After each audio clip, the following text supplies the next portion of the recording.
শ্রোতৃবৃন্দ, আজ আমি আপনাদের নিয়ে যাব হিমালয়ের গুহার ভেতরে।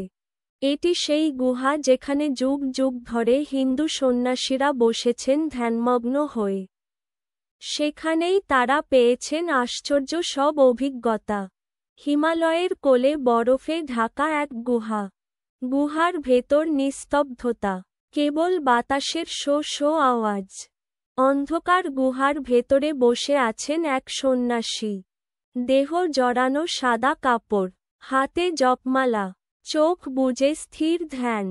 তার নাম কেউ জানে না। ভক্তরা তাকে বলে গিরিগুরু। এক শীতের রাতে তুষারপাত হচ্ছিল। ভক্তরা ভাবছিলেন, গুরু হয়তো এই ঠান্ডা সহ্য করতে পারবেন না। কিন্তু ভোরে গুহা থেকে আলো বেরোতে দেখা গেল।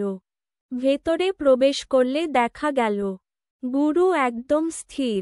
তার দেহ থেকে উষ্ণ আভা ছড়িয়ে পড়ছে। চারদিকে গন্ধ ছড়াচ্ছে চন্দনের মতো। ভক্তরা বিস্ময়ে অভিভূত হল। একদিন গুরুজিকে ভক্তরা জিজ্ঞেস করলেন, গুরুজি, আপনি কি সত্যিই ঈশ্বরকে দেখেছেন? গুরু শান্ত কণ্ঠে বললেন, এক রাতে ধ্যান করতে করতে আমার দেহ অদৃশ্য হয়ে গেল। আমি কেবল আলোতে ভেসে চললাম। হঠাৎ সামনে উদ্ভাসিত হল মহাদেব, ত্রিশূল হাতে দাঁড়িয়ে, চারদিকে দীপ্তি ছড়িয়ে। আমার ভেতরে ভয় ছিল না, কেবল আনন্দ আর শান্তি। ভক্তরা কান্নায় ভেসে গেল। ভক্তরা বহুবার দেখেছেন, গুরু ঘন বরফে বসেও ঠান্ডা অনুভব করেন না। তার চারপাশে উষ্ণতা ছড়িয়ে পড়ে। কেউ কেউ দেখেছেন, গুরু ধ্যানে বসে মাটি থেকে সামান্য উপরে উঠে গেছেন। লোকেরা বলতো, এই হল যোগসিদ্ধি। ধ্যান আর আত্মসংযমের মাধ্যমে সাধক পায় এই ক্ষমতা। হিমালয়ের আরও অনেক সাধুর অভিজ্ঞতা আছে। কারো শরীর থেকে ভক্তরা শুনেছেন ভজনের শব্দ বেরোচ্ছে। কারো চারপাশে ভেসে বেরিয়েছে দেবদেবীর প্রতিচ্ছবি। এক সাধুর কথা শোনা যায়, যিনি কেবল গঙ্গার জল খেয়ে 40 বছর কাটিয়েছিলেন। আরেক সাধু শীতকালে খালি গায়ে তুষারের উপর বসে থেকেও সুস্থ ছিলেন। যোগশাস্ত্রে বলা আছে 8টি সিদ্ধির কথা। অনিমা, যেখানে দেহ হয় ক্ষুদ্র। লঘিমা, যেখানে দেহ হয় বাতাসের মতো হালকা। মহিমা, যেখানে দেহ হয় বিশাল। হিমালয়ের সাধুদের অভিজ্ঞতা এই শাস্ত্রীয় বর্ণনার সঙ্গে মিলে যায়।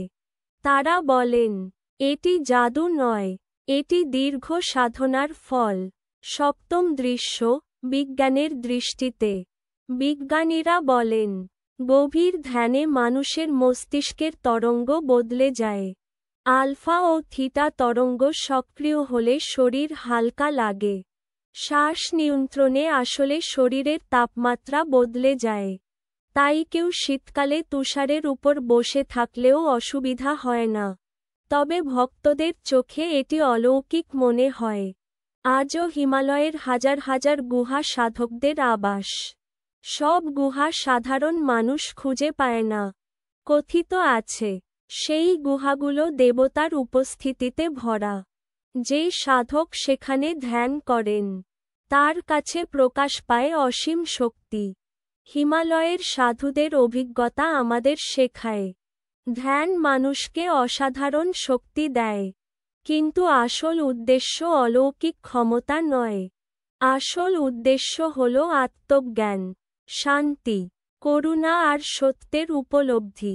আমরা হয়তো আকাশে ভাসতে পারব না, কিন্তু ধ্যান করলে আমরাও ভেতরে আলো অনুভব করব। শ্রোতৃবৃন্দ, হিমালয়ের গুহার সন্ন্যাসীদের এই অভিজ্ঞতা আমাদের জানায়, মানুষ কেবল দেহ নয়, সে এক অসীম আত্মা। ধ্যান হল সেই দরজা, যা খুলে দেয় অসীম আকাশ।